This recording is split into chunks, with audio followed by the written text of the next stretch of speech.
There was a kid who never said much in school, never raised their hand, never started drama. Teachers called it shyness. Classmates called it boring. 20 years later, that same person runs a company, reads people like open books, hasn't lost their temper once in a decade. Nobody saw it coming. But looking back, every sign was always there. That kid was a dangerous introvert. And there's a good chance, so are you. Today we're breaking down 7 signs that prove it. Let's go. Sign 1. You replay conversations in your head. Hours later. It's 2 a.m. The conversation ended 6 hours ago. But you're still in it. You're replaying what you said, what they said, what you should have said, what their tone actually meant, whether that one pause before they answered was significant. Most people would have moved on. You cannot let it go. Not because you're anxious, but because your brain is still processing. This is one of the most universally reported experiences among introverts, and it's also one of the most misunderstood. People around you think you've forgotten the conversation. You've actually been analyzing it longer than most people spend on anything. Here's what makes this dangerous. Over time, this habit turns you into an extraordinarily accurate reader of situations and people. While others take interactions at face value, you've been running post-match analysis on every significant conversation you've ever had. You learn from social situations at a depth that reactive, surface-level people simply don't. You don't just remember what happened. You understand why it happened. And that understanding compounds quietly over years into something most people can't compete with. Sign 2. You go completely quiet. When you're actually angry, most people get louder when they're angry. They raise their voice. Their words get sharper. They make sure you know. You go silent. And the people who know you, really know you, understand that your silence is not the absence of something. It's the presence of something they should be paying attention to. Because when you stop talking, that's when you've moved past the point of trying to explain yourself and started deciding something instead. This specific behavior, the quiet shutdown when emotions peak, is documented in psychology as a high self-regulation response.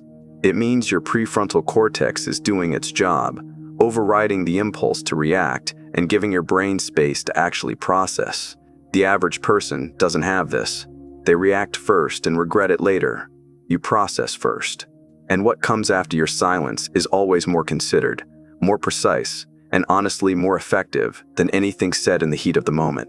People who have been on the receiving end of your quiet anger know it's worse than shouting, because it means you're thinking, and they don't know what you're thinking.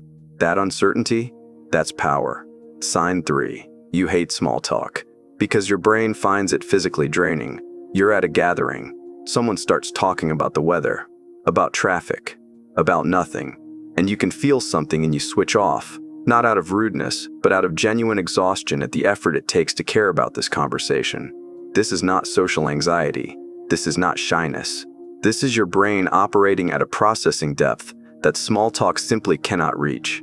Research published in journals on personality psychology consistently shows that introverts have higher baseline activity in the prefrontal cortex, the part of the brain responsible for complex thinking. Small talk doesn't engage this system. It just creates noise. What you crave, even if you've never put this into words, is depth. One real conversation over coffee is worth more to you than 3 hours at a party. One genuine connection matters more than 20 surface-level ones. And this preference, over time, means that when you do engage fully with someone, it's because they've earned it. Your full attention is not given freely, which means it means something when it is. Sign 4. You observe people in groups without participating and learn everything. Put you in a group setting and something interesting happens. While everyone else is talking over each other, performing, trying to be funny or impressive, you're watching. You're watching who interrupts who looks uncomfortable when a certain topic comes up, who laughs too hard at the boss's joke, who glances at the door when things get tense. You are absorbing the entire social architecture of that room while appearing to simply be quiet. This is not passive behavior. This is active intelligence gathering. And it means that by the time you do say something in a group setting, you know more about the dynamics of that room than anyone who was busy talking the entire time. People consistently underestimate observers. They mistake silence for disengagement. That mistake gives you a structural advantage in almost every group situation you're ever in. You are never not paying attention. You are always paying more attention than anyone realizes. Sign 5. You need time to think before you respond, and your answers are always better for it. Someone asks you a question and you pause, not because you don't know, but because you're already 3 layers deep into the answer before you've said a word. This drives fast-talking, reactive people crazy. They interpret your pause as hesitation, as uncertainty, as weakness. Then you answer, and there's nothing uncertain about it. The pause is not a gap, it's a process. Your brain is running the full picture before committing to words. You're considering what you actually think, not just what comes out first. This is rarer than you'd imagine. Most people say what they feel in the moment and then work backwards to justify it. You work forward from the truth. Over time, this builds something invaluable, a reputation for meaning what you say. People around you have learned, even if unconsciously, that when you speak, you've already thought it through, that your words carry weight, that you don't fill air just to fill air. In a world drowning in noise, someone who only speaks when they have something real to say is immediately, quietly, unforgettable. Sign 6. You've had friendships that were intense, deep, and then you completely cut someone off. Your friendships don't look like other people's friendships. You don't have a wide social circle. You have a few people, maybe 2, maybe 5, who get a version of you that nobody else ever sees. Full access, complete honesty, the real thoughts you'd never say out loud to an acquaintance. But the flip side of that depth is this: when someone violates your trust, when they show you who they really are in a way you can't unsee, you don't argue about it. You don't give speeches. You don't send a final message explaining everything they did wrong. You just stop, quietly, completely. And this is the part that disturbs people, because they expected conflict. They expected drama. They expected a chance to explain themselves or win you back. Instead, they got silence, and the dawning realization that the silence is permanent. This is not coldness. This is the natural consequence of depth. When you give that much of yourself to someone and they misuse it, there's nothing left to negotiate. The decision is made internally, privately, and it doesn't require their agreement. Most people don't understand this about you until it's already done, and by then, there's nothing to discuss. Sign 7. You genuinely prefer your own company, and you're never bored alone. Here's the one that separates a dangerous introvert from simply someone who's shy or socially anxious. Those people are alone and wish they weren't. They feel the absence of others as a wound. You are alone, and you are completely fine, better than fine. You have an entire interior world that keeps you genuinely occupied.